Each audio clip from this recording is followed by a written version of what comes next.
The Moral Equivalent of War by William James.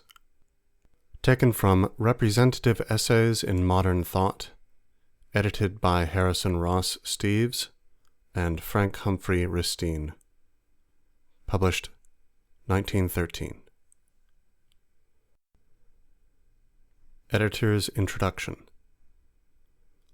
The Moral Equivalent of War, the last public utterance of William James, is significant as expressing the opinions of a practical psychologist on a question of growing popular interest. For the past 15 years, the movement for promoting international peace has been enlisting the support of organizations and individuals the world over. That this is a question on which much may be said for the opposition, James, though a pacifist, admits with his usual fair-mindedness, pointing out that militarism is the sole nourisher of certain human virtues that the world cannot let die, and that, until the peace party devises some substitute, some moral equivalent, for the disciplinary value of war, their utopian goal is neither desirable nor possible. His own solution is advanced not as a practical measure, but merely as an illustration to show that the world is full of opportunities for the peaceful development and continuation of the martial qualities of human life. This essay was written for general dissemination as a publication of the American Association for International Conciliation, February 1910. As it not only presents a peace program, but defines as well the most familiar arguments of the war party, no militarist article has been included, although it may be mentioned that a suggestive apology for war is to be found among De Quincey's essays, and also in Ruskin's Crown of Wild Olive. Additional documents on conciliation, approaching the question from innumerable points of view, are published by the association mentioned above. End Editor's Introduction. The Moral Equivalent of War by William James. The war against war is going to be no holiday excursion or camping party. The military feelings are too deeply grounded to abdicate their place among our ideals until better substitutes are offered than the glory and shame that come down to nations as well as to individuals, from the ups and downs of politics and the vicissitudes of trade. There is something highly paradoxical in the modern man's relation to war.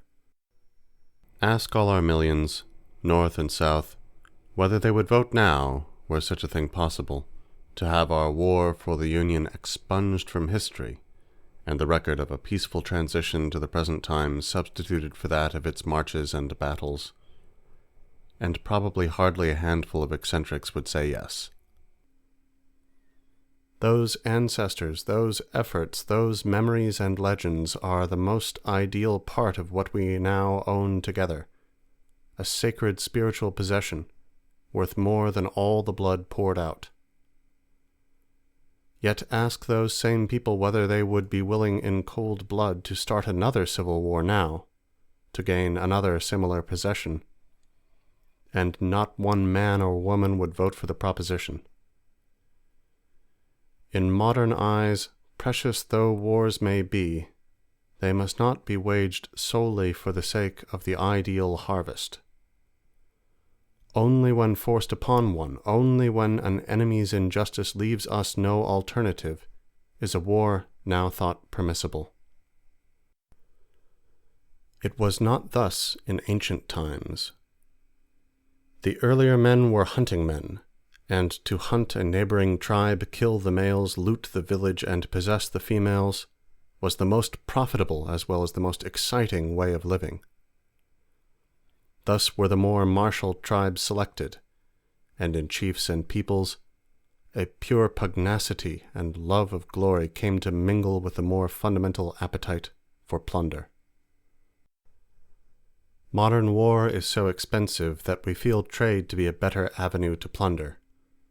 But modern man inherits all the innate pugnacity and all the love of glory of his ancestors. Showing war's irrationality and horror is of no effect upon him. The horrors make the fascination. War is the strong life. It is life in extremis. War taxes are the only ones men never hesitate to pay, as the budgets of all nations show us. History is a bath of blood. The Iliad is one long recital of how Diomedes and Ajax, Sarpedon and Hector, killed. No detail of the wounds they made is spared us, and the Greek mind fed upon the story. Greek history is a panorama of jingoism and imperialism, war for war's sake, all the citizens being warriors. It is horrible reading because of the irrationality of it all, save for the purpose of making history. And the history is that of the utter ruin of a civilization in intellectual respects, perhaps the highest the earth has ever seen. Those wars were purely piratical. Pride, gold, women, slaves, excitement were their only motives. In the Peloponnesian War, for example, the Athenians asked the inhabitants of Melos, the island where the Venus of Milo was found, hitherto neutral, to own their lordship. The envoys meet and hold a debate which Thucydides gives in full, and which, for sweet reasonableness of form, would have satisfied Matthew Arnold. "The powerful exact what they can," said the Athenians, "and the weak grant what they must." When the Melians say that sooner than be slaves they will appeal to the gods, the Athenians reply, "Of the gods we believe, and of men we know that, by a law of their nature, whatever they can rule, they will. This law was not made by us, and we are not the first to have acted upon it. We did but inherit it. And we know that you and all mankind, if you were as strong as we are, would do as we do. So much for the gods. We have told you why we expect to stand as high in their good opinion as you." Well, the Melians still refused, and their town was taken. The Athenians, Thucydides quietly says, thereupon put to death all who were of military age, and made slaves of the women and children. They then colonized the island, sending thither 500 settlers of their own. Alexander's career was piracy pure and simple, nothing but an orgy of power and plunder, made romantic by the character of the hero. There was no rational principle in it, and the moment he died, his generals and governors attacked one another.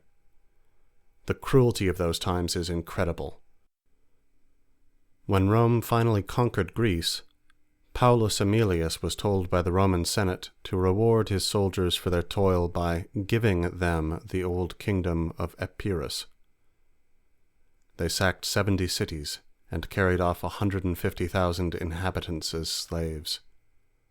How many they killed I know not, but in Aetolia they killed all the senators, 550 in number. Brutus was, quote, "the noblest Roman of them all," unquote. But to reanimate his soldiers on the eve of Philippi, he similarly promises to give them the cities of Sparta and Thessalonica to ravage if they win in the fight. Such was the gory nurse that trained societies to cohesiveness. We inherit the warlike type, and for most of the capacities of heroism that the human race is full of, we have to thank this cruel history. Dead men tell no tales, and if there were any tribes of other type than this, they have left no survivors. Our ancestors have bred pugnacity into our bone and marrow, and thousands of years of peace won't breed it out of us. The popular imagination fairly fattens on the thought of wars.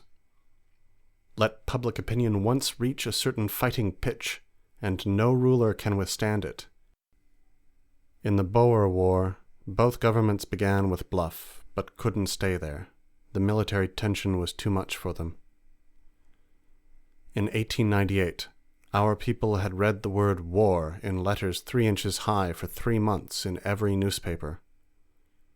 The pliant politician McKinley was swept away by their eagerness, and our squalid war with Spain became a necessity. At the present day, civilized opinion is a curious mental mixture. The military instincts and ideals are as strong as ever, but are confronted by reflective criticisms which sorely curb their ancient freedom. Innumerable writers are showing up the bestial side of military service.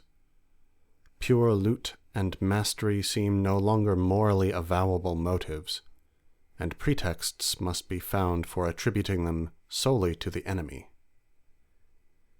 England and we, our army and navy authorities, repeat without ceasing, arm solely for peace. Germany and Japan, it is, who are bent on loot and glory. Peace in military mouths today is a synonym for war expected. The word has become a pure provocative, and no government wishing peace sincerely should allow it ever to be printed in a newspaper. Every up-to-date dictionary should say that peace and war mean the same thing, now as a possibility, now as a fact. It may even reasonably be said that the intensely sharp competitive preparation for war by the nations is the real war, permanent, unceasing, and that the battles are only a sort of public verification of the mastery gained during the peace interval. It is plain that on this subject, civilized man has developed a sort of double personality. If we take European nations, no legitimate interest of any one of them would seem to justify the tremendous destructions which a war to compass it would necessarily entail. It would seem as though common sense and reason ought to find a way to reach agreement in every conflict of honest interests. I myself think it our bounden duty to believe in such international rationality as possible. But as things stand, I see how desperately hard it is to bring the peace party and the war party together. And I believe that the difficulty is due to certain deficiencies in the program of pacifism, which set the military imagination strongly and, to a certain extent justifiably, against it. In the whole discussion, both sides are on imaginative and sentimental ground. It is but one utopia against another, and everything one says must be abstract and hypothetical. Subject to this criticism and caution, I will try to characterize in abstract strokes the opposite imaginative forces, and point out what, to my own very fallible mind, seems the best utopian hypothesis, the most promising line of conciliation. In my remarks, pacifist though I am, I will refuse to speak of the bestial side of the war regime, already done justice to by many writers, and consider only the higher aspects of militaristic sentiment. Patriotism no one thinks discreditable, nor does anyone deny that war is the romance of history. But inordinate ambitions are the soul of every patriotism, and the possibility of violent death the soul of all romance.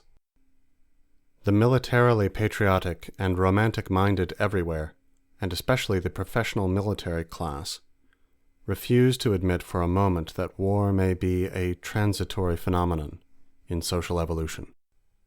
The notion of a sheep's paradise like that revolts, they say, our higher imagination. Where then would be the steeps of life?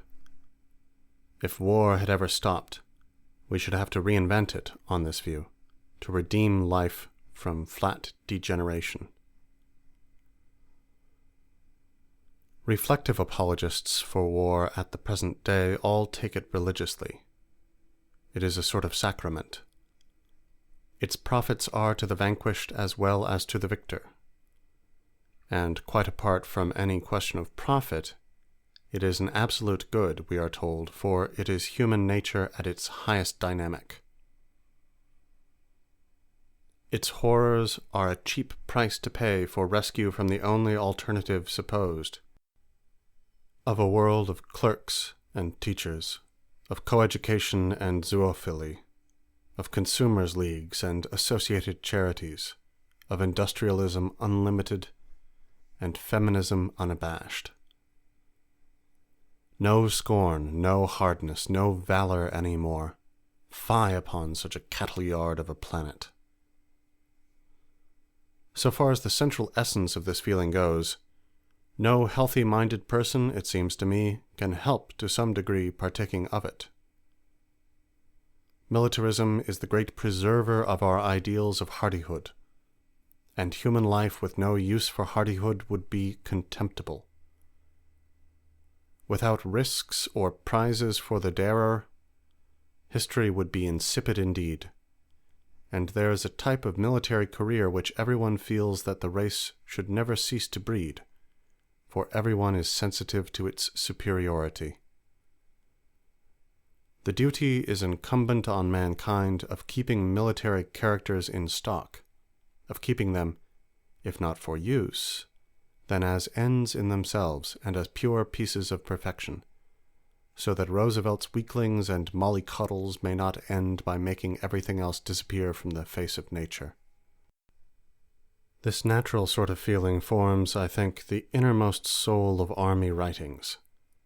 Without any exception known to me, militarist authors take a highly mystical view of their subject, and regard war as a biological or sociological necessity, uncontrolled by ordinary psychological checks and motives.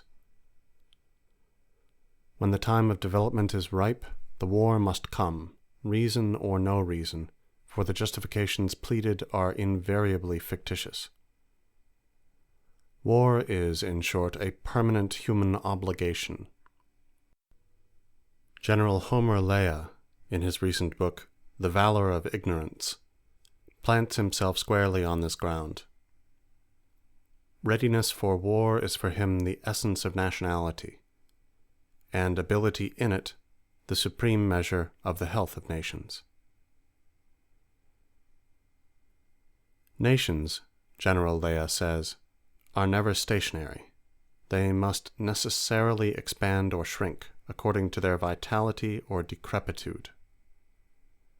Japan now is culminating, and by the fatal law in question it is impossible that her statesmen should not long since have entered, with extraordinary foresight, upon a vast policy of conquest. The game in which the first moves were her wars with China and Russia, and her treaty with England, and of which the final objective is the capture of the Philippines, the Hawaiian Islands, Alaska, and the whole of our coast west of the Sierra Passes. This will give Japan what her ineluctable vocation as a state absolutely forces her to claim, the possession of the entire Pacific Ocean. And to oppose these deep designs we Americans have, according to our author, nothing but our conceit, our ignorance, our commercialism, our corruption, and our feminism. General Lea makes a minute technical comparison of the military strength which we at present could oppose to the strength of Japan, and concludes that the islands, Alaska, Oregon, and Southern California would fall almost without resistance, that San Francisco must surrender in a fortnight to a Japanese investment, that in 3 or 4 months the war would be over, and our republic, unable to regain what it had heedlessly neglected to protect sufficiently, would then disintegrate, until perhaps some Caesar should arise to weld us again into a nation. A dismal forecast indeed, yet not implausible if the mentality of Japan's statesmen be of the Caesarian type of which history shows so many examples, and which is all that General Lea seems able to imagine. But there is no reason to think that women can no longer be the mothers of Napoleonic or Alexandrian characters. And if these come in Japan and find their opportunity, just such surprises as the valor of ignorance paints may lurk in ambush for us. Ignorant as we still are of the innermost recesses of Japanese mentality, we may be foolhardy to disregard such possibilities. Other militarists are more complex and more moral in their considerations. The Philosophie des Krieges by S.R. Steinmetz is a good example. War, according to this author, is an ordeal instituted by God, who weighs the nations in its balance. It is the essential form of the state, and the only function in which people can employ all their powers at once and convergently. No victory is possible save as the resultant of a totality of virtues, no defeat for which some vice or weakness is not responsible. Fidelity, cohesiveness, tenacity, heroism, conscience, education, inventiveness, economy, wealth, physical health, and vigor. There isn't a moral or intellectual point of superiority that doesn't tell when God holds his assizes and hurls the people upon one another. Die Weltgeschichte ist das Weltgericht. Editor's note: the history of the world is the judgment of the world. End editor's note. And Dr. Steinmetz does not believe that in the long run, chance and luck play any part in apportioning the issues. The virtues that prevail, it must be noted, are virtues anyhow, superiorities that count in peaceful as well as in military competition. But the strain on them, being infinitely intenser in the latter case, makes war infinitely more searching as a trial. No ordeal is comparable to its winnowings. Its dread hammer is the welder of men into cohesive states, and nowhere but in such states can human nature adequately develop its capacity. The only alternative is degeneration. Dr. Steinmetz is a conscientious thinker, and his book, short as it is, takes much into account. Its upshot can, it seems to me, be summed up in Simon Patton's word, that mankind was nursed in pain and fear, and that the transition to a pleasure economy may be fatal to a being wielding no powers of defense against its disintegrative influences. If we speak of the fear of emancipation from the fear regime, we put the whole situation into a single phrase. Fear regarding ourselves, now taking the place of the ancient fear of the enemy. Turn the fear over as I will in my mind, it all seems to lead back to two unwillingnesses of the imagination, one aesthetic and the other moral. Unwillingness, first, to envision a future in which army life, with its many elements of charm, shall be forever impossible, and in which the destinies of people shall never more be decided quickly, thrillingly, and tragically by force, but only gradually and insipidly by evolution.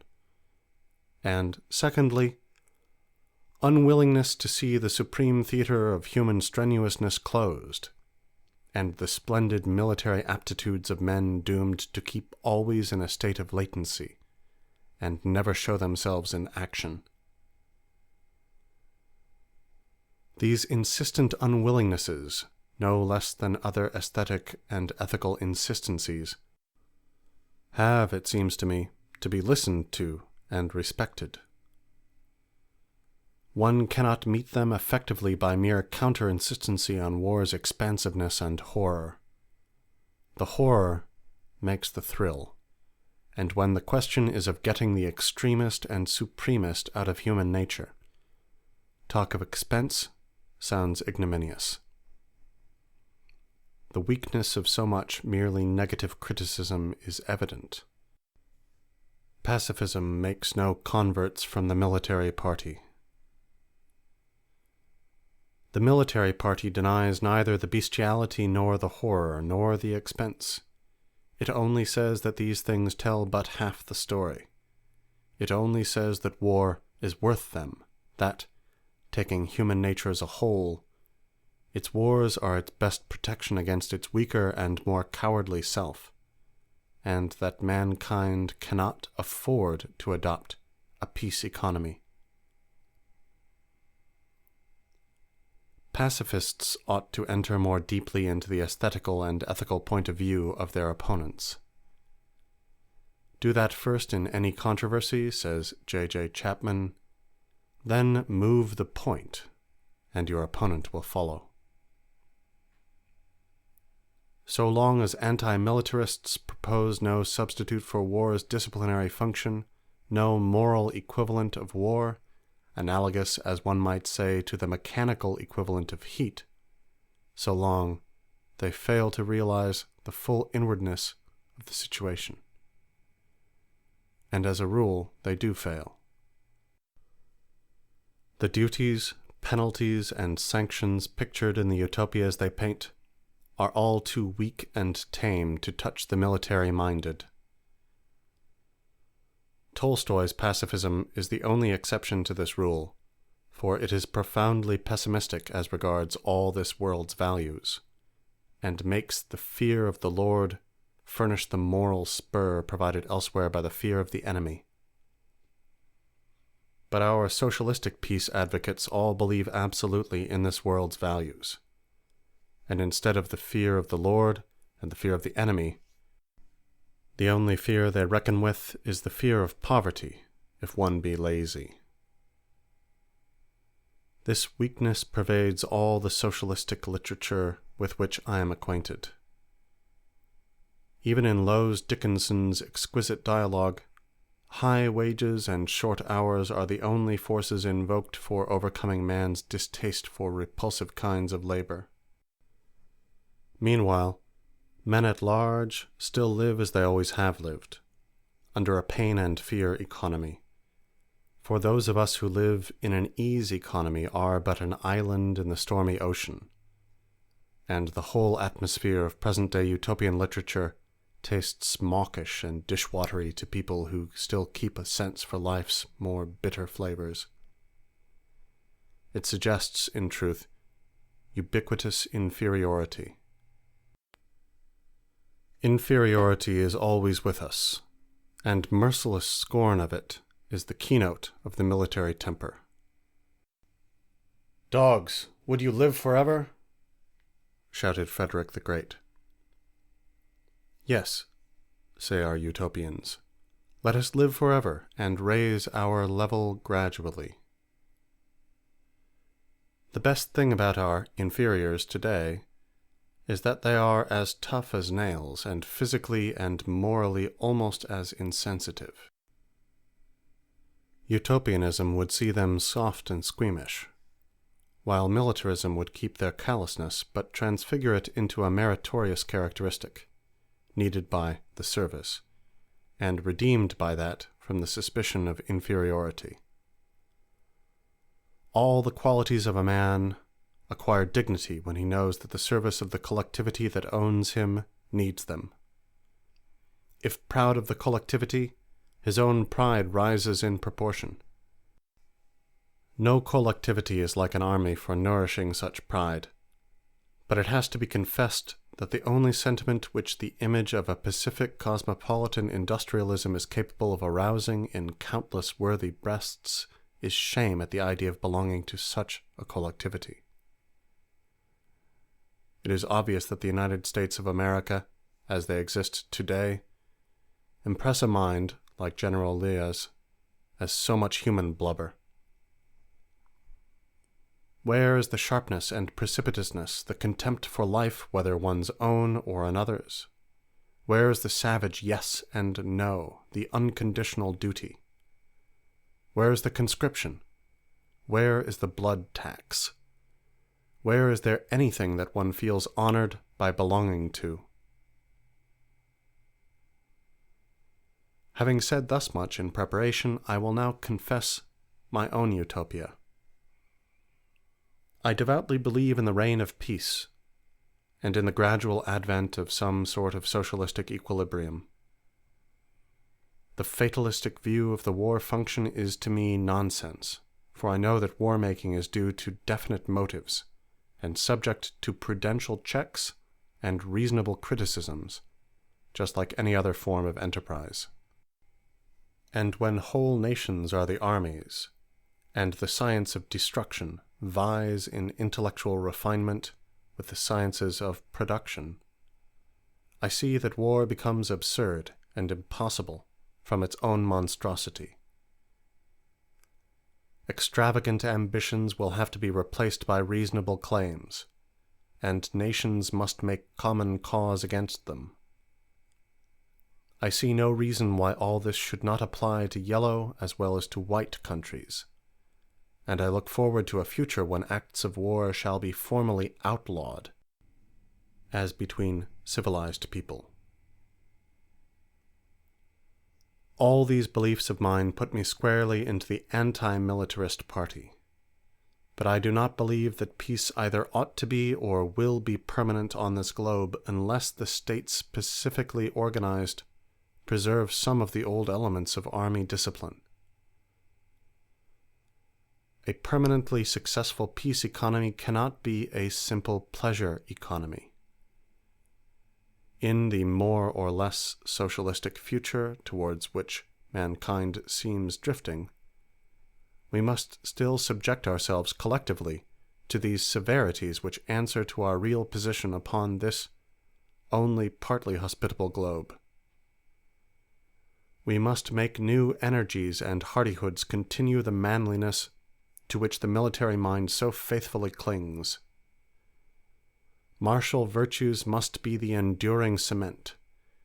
Intrepidity, contempt of softness, surrender of private interest, obedience to command, must still remain the rock upon which states are built. Unless, indeed, we wish for dangerous reactions against commonwealths fit only for contempt and liable to invite attack whenever a center of crystallization for military-minded enterprise gets formed anywhere in their neighborhood. The war party is assuredly right in affirming and reaffirming that the martial virtues, although originally gained by the race through war, are absolute and permanent human goods. Patriotic pride and ambition in their military form are, after all, only specifications of a more general competitive passion. They are its first form, but that is no reason for supposing them to be its last form. Men now are proud of belonging to a conquering nation, and without a murmur they lay down their persons and their wealth, if by so doing they may fend off subjection. But who can be sure that other aspects of one's country may not, with time and education and suggestion enough, come to be regarded with similarly effective feelings of pride and shame? Why should men not some day feel that it is worth a blood tax to belong to a collectivity superior in any ideal respect? Why should they not blush with indignant shame if the community that owns them is vile in any way whatsoever? Individuals, daily more numerous, now feel this civic passion. It is only a question of blowing on the spark till the whole population gets incandescent, and on the ruins of the old morals of military honor, a stable system of morals of civic honor builds itself up. What the whole community comes to believe in grasps the individual as in a vice. The war function has grasped us so far, but constructive interests may someday seem no less imperative, and impose on the individual a hardly lighter burden. Let me illustrate my idea more concretely. There is nothing to make one indignant in the mere fact that life is hard, that men should toil and suffer pain. The planetary conditions once for all are such, and we can stand it.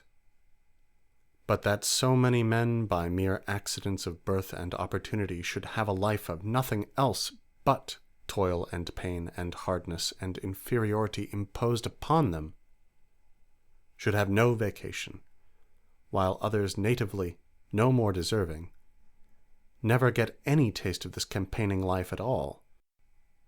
This is capable of arousing indignation in reflective minds.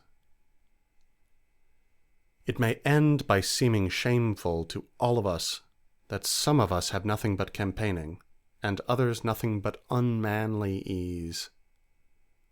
If now, and this is my idea, there were, instead of military conscription, a conscription of the whole youthful population to form, for a certain number of years, a part of the army enlisted against nature, the injustice would tend to be evened out, and numerous other goods to the commonwealth would follow. The military ideals of hardihood and discipline would be wrought into the growing fiber of the people.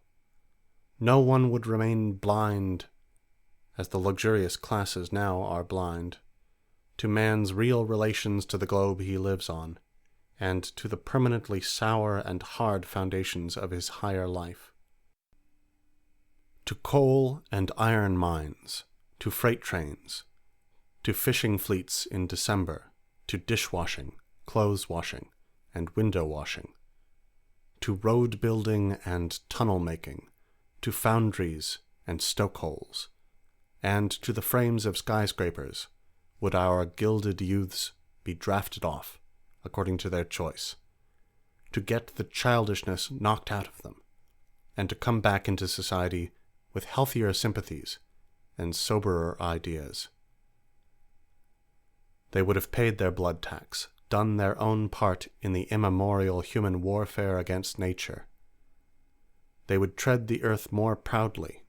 The women would value them more highly. They would be better fathers and teachers of the following generation.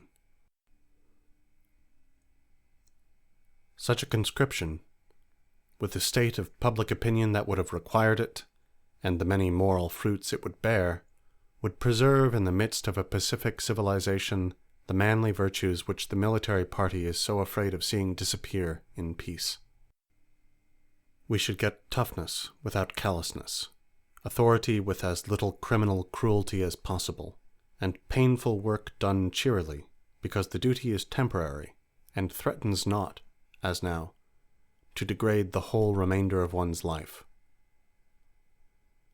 I spoke of the moral equivalent of war. So far, war has been the only force that can discipline a whole community, and until an equivalent discipline is organized, I believe that war must have its way. But I have no serious doubt that the ordinary prides and shames of social man, once developed to a certain intensity, are capable of organizing such a moral equivalent as I have sketched, or some other just as effective for preserving manliness of type. It is but a question of time, of skillful propagandism, and of opinion-making men seizing historic opportunities. The martial type of character can be bred without war. Strenuous honor and disinterestedness abound everywhere. Priests and medical men are in a fashion educated to it, and we should all feel some degree of it imperative if we were conscious of our work as an obligatory service to the state. We should be owned, as soldiers are by the army, and our pride would rise accordingly. We could be poor then without humiliation, as army officers now are. The only thing needed henceforth is to inflame the civic temper as past history has inflamed the military temper. H.G. Wells, as usual, sees the center of the situation. He says, quote, "In many ways, military organization is the most peaceful of activities. When the contemporary man steps from the street of clamorous, insincere advertisement, push, adulteration, underselling, and intermittent employment into the barrack yard, he steps onto a higher social plane, into an atmosphere of service and cooperation, and of infinitely more honorable emulations. Here, at least, men are not flung out of employment to degenerate because there is no immediate work for them to do. They are fed and drilled and trained for better services. Here, at least, a man is supposed to win promotion by self-forgetfulness and not by self-seeking. And beside the feeble and irregular endowment of research by commercialism, its little short-sighted snatches at profit by innovation and scientific economy, see how remarkable is the steady and rapid development of method and appliances in naval and military affairs. Nothing is more striking than to compare the progress of civil conveniences, which have been left almost entirely to the trader, to the progress in military apparatus during the last few decades. The house appliances of today, for example, are little better than they were 50 years ago.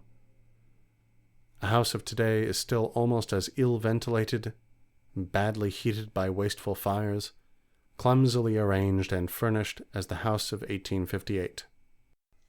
Houses a couple of 100 years old are still satisfactory places of residence, so little have our standards risen. But the rifle or battleship of 50 years ago was beyond all comparison inferior to those we possess, in power, in speed, in convenience alike. No one has a use now for such superannuated things." Unquote.